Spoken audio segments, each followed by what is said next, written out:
Phone lock చేసుకొని తప్పించుకుంటూ తిరుగుకుంటూ శేఖర్ భాష అనే వ్యక్తిని పంపించి మొత్తం క్యారెక్టర్ అసోసియేషన్ చేసుకుంటూ మాట్లాడుతుంటే వెళ్ళనివ్వాలండి. మీరు ఆపకూడదు, దయచేసి ఆపకూడదు, వెళ్ళనివ్వాలి. ప్రపంచంలో ఎక్కడున్నా నేను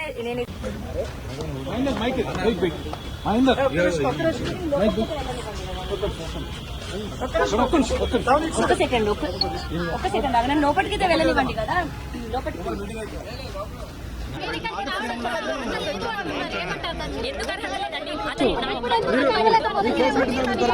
లేదండి, ఫోన్ అన్ని ఆఫ్, కలవలేదు.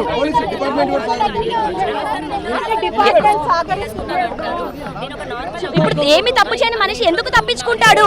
తప్పించుకొని వెళ్ళిపోతున్నాడు. సమాధానం చెప్పమనండి.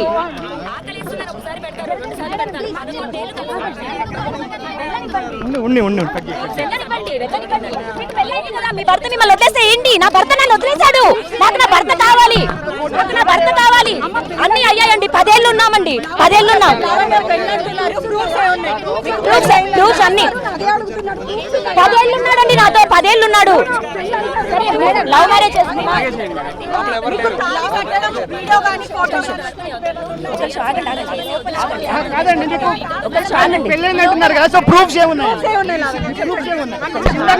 ఇక్కడే ఉన్నాను కదా.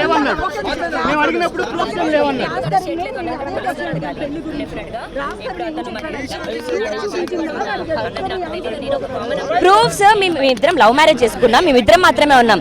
మేము పెళ్లి చేసుకున్న 3వ నెలకి మేము అదే మా సెల్ఫీస్ ఉన్నాయి, అవి సబ్మిట్ చేయడం జరిగింది. పెళ్లికి సంబంధించినవి గుడిలో నా మెడలో తాళిగా కట్టినప్పుడు మేమిద్దరం దిగిన ఫోటో ఉంది, అది సబ్మిట్ చేయడం జరిగింది. అవి సబ్మిట్ చేయడం జరిగింది. 10 ఏళ్ళు నాతో ఉన్నాడు, అదే పెద్ద ప్రూఫ్ అండి. తన ఇంట్లో అన్నీ ఉన్నాయి, చేసేసామండి, అన్ని సబ్మిట్ చేసాం, అన్ని చేసాము. కేసు అయింది, ఎఫ్ఐఆర్ అయిందండి. ఇప్పుడు నాతో నిన్న పడుకున్నాడు, నాతో నిన్న తిన్నాడు, నాతో అబార్షన్, అవన్నీ పెట్టాల్సిన అవసరం లేదండి.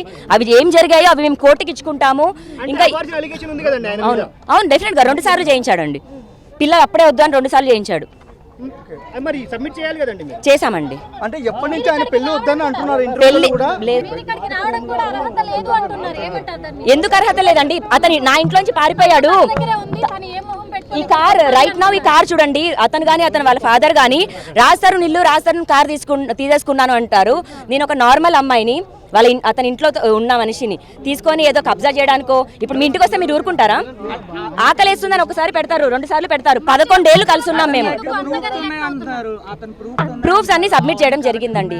లేవు అని అతను చూపించమనండి. ప్రూఫ్ ఉందని నేను చూపించాను. ఏదండి? ఎఫ్ఐఆర్ అయిందండి. ఈ రోజు తప్పించుకుంటే రేపు దొరుకుతాడు కదండి. రేపు వెళ్తాను. అతను నాకు సమాధానం చెప్పనంత వరకు నేను వదలను. చేయాల్సిందంతా చేసి వదిలించుకోవాల్సిందంతా వదిలించుకొని నేను లీగల్ గా చూసుకుంటాను. మా లాయర్ మాట్లాడతాడు అంటే కరెక్ట్ కాదు. అదే అండి, ఇప్పుడు ఎందుకు అరెస్ట్ చేయట్లేదు అన్నది మీరు పోలీసులను అడగాలి.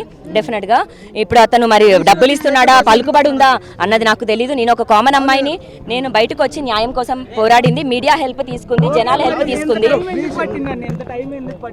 ఏమని? నాకు 10 ఏళ్లలో ఇప్పుడే కదండి నన్ను వదిలేసింది. ఎప్పుడు వదిలేసి ఉంటే మరి అప్పుడు వచ్చేదాన్నేమో.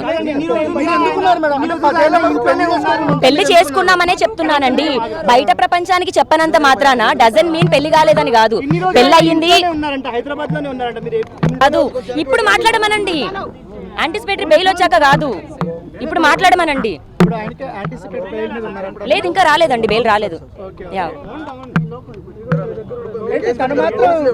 మాల్వి మల్హోత్రా మాత్రం మీద అసలు కావాలని తను అలిగేషన్ చేస్తుంది. అసలు తన మీద నాకు ఎటువంటి ఇది లేదు. నా ఫ్యామిలీ అంతా సరే అండి. ఈ రోజు ఇప్పుడు మీరు రండి, వాళ్ళు ఎక్కడున్నారో అక్కడికి ఫాలో అవుదాం. సినిమా కోసం వచ్చిన ఆమె ఇక్కడ అయిపోయిన తర్వాత ఎక్కడికి వెళ్ళాలి? ఆమె స్టే చేసిన హోటల్కి వెళ్ళాలి. రాజ్ తరుణ్తో ఎందుకు ఉంటుంది? రాజ్ తరుణ్తో ఎందుకు సంసారం చేస్తుంది? రాజ్ తరుణ్తో దగ్గర 35 lakhs మరి ఆమె అన్ని కొనిచ్చుకుంది. ఇప్పుడు ఆమె ఇంట్లో ఉన్న టీవీతో సహా మరి అన్ని రాజ్ తరుణ్తో ఎందుకు చేయించుకుంది? జస్ట్ కో యాక్టర్ అని చేయించుకుందా అండి? లేకపోతే రాజ్ తరుణ్ ఆమెకి ప్రొడ్యూసర్ ఆమె సినిమాకి? అంటే కాదండి, మీరు చట్టపరంగా వెళ్ళాలి కదా, మీరు ఇప్పుడు మీకు సంబంధించి చట్టపరంగానే వెళ్తానండి, చట్టపరంగా వెళ్తున్నా. లావణ్య మీకు సంబంధించిన ఎవిడెన్స్ ఏదో ఉన్నాయనేసి రాస్తున్నాడు, అన్ని లీగల్ గా చూసుకుంటున్నాడు, ఏంటి ఎట్లాంటి అంటే మరి ఎవిడెన్సెస్ మా లాయర్ గారు చెప్పినట్టు మరి మస్తాన్ని రాజే పంపించాడా, నా మీద చేయించాడా అన్నది మరి మీకే అందరికీ తెలియాలండి. మరి నా 33 మీకు ఏమైనా అనుమానం ఉందా? మీ మీద ఒకరు అలిగేషన్ చేస్తున్నారు ఈ మధ్య యూట్యూబ్ ఛానల్స్ లో కానీ, అవును ప్రూఫ్స్ ఏదో తీసుకొస్తున్నారు, మీ మధ్య జరిగినటువంటి ఆ సంభాషణలకు సంబంధించి ఎవరు లీక్ చేసి ఉంటారు ఆ వ్యక్తికి? అవి మస్తాన్ పైన కేసు పెట్టాలి అని అన్నప్పుడు జరిగిన డిస్కషన్ అండి అది. రాజ్ తరుణ్ ఎంత ఉన్నాడు, ఎంత చేశాడు, నేను ఆ అబ్బాయికి ఎప్పుడు ఎఫ్ఐఆర్ కాపీ పంపించాను, ఆ అబ్బాయి ఏ లాయర్ని మాట్లాడాడు, ఏ లాయర్కి రాజ్ తరుణ్ ఫీజు పే చేశాడు అన్నది అన్ని విత్ ఎవిడెన్సెస్ ఉన్నాయి. 100% నేను డేవన్నే చెప్పాను కదండి, మొత్తం అండి. అతను వేసే మాస్టర్ ప్లాన్ మీకు అర్థమై ఉంటే దయచేసి నన్ను ఎవరు తిట్టుకోరు. మరి రాజ్ తరుణ్ ఫ్యాన్స్ అందరూ ఫ్రెండ్స్ అందరూ అతనికి సపోర్ట్ చేయొచ్చు, బట్ నన్ను అలాంటి బూతులు తిట్టడం అన్నది కరెక్ట్ కాదు. నన్ను చేస్తేనే ఇవాళ హెల్ప్ అని బయటకు వచ్చానండి. నన్ను జైలుకి పంపించిన వాళ్ళు నన్ను చంపలేరా?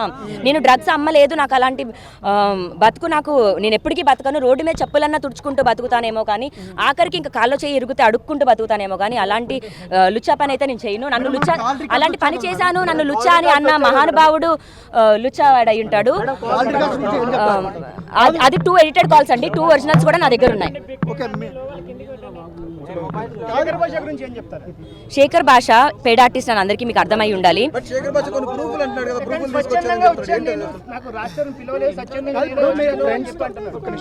ఫ్రెండ్స్ తో దిగిన ఫోటోల్ని కూడా చూపించి అవి ఏదో ఇంకా సభ్యంగా ఉన్నారని క్రియేట్ చేస్తారు. ఇప్పుడు గోవాలో మేము ఒక సాంగ్ షూట్ చేసాము. అది ఎలా మ్యాచ్ అవుతుంది అంటే వేసుకున్న డ్రెస్ కూడా మ్యాచ్ అవుతుంది, మీరు చూడండి. దానికి మేము ఇప్పుడు ఈ రోజు కోసం అని నేను వెళ్ళి ఇప్పుడు గోవాకి వెళ్ళి షూట్ చేయము కదా, మేము 7 minutes సాంగ్ అన్నది షూట్ చేసాము. అది రికార్డ్ కూడా మేము ఎడిట్ కూడా అయింది, బట్ మేము అప్లోడ్ చేయలేదు. నాకు కూడా ఒక 9 Productions ఛానల్ అని ఉంది, నేను షార్ట్ ఫిలిమ్స్ చేశాను. అప్పుడు తీసుకున్న ఒక ఛానల్దే. అండ్ ఆయన ఒక హీలర్ అండి, ఒక థెరపిస్ట్.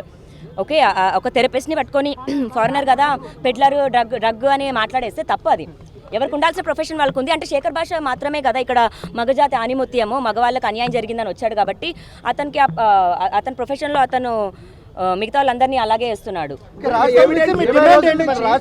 నా మొగుడు నాకు కావాలండి. నేను అతన్ని నమ్ముకొని 10 సంవత్సరాలు ఉన్నాను, నా కెరియర్ వదిలేసుకున్నాను, అన్ని వదిలేసుకున్నాను, ఏమీ లేకుండా నేను ఒక ఇంటి పట్టునే ఉన్న ఒక మనిషిని.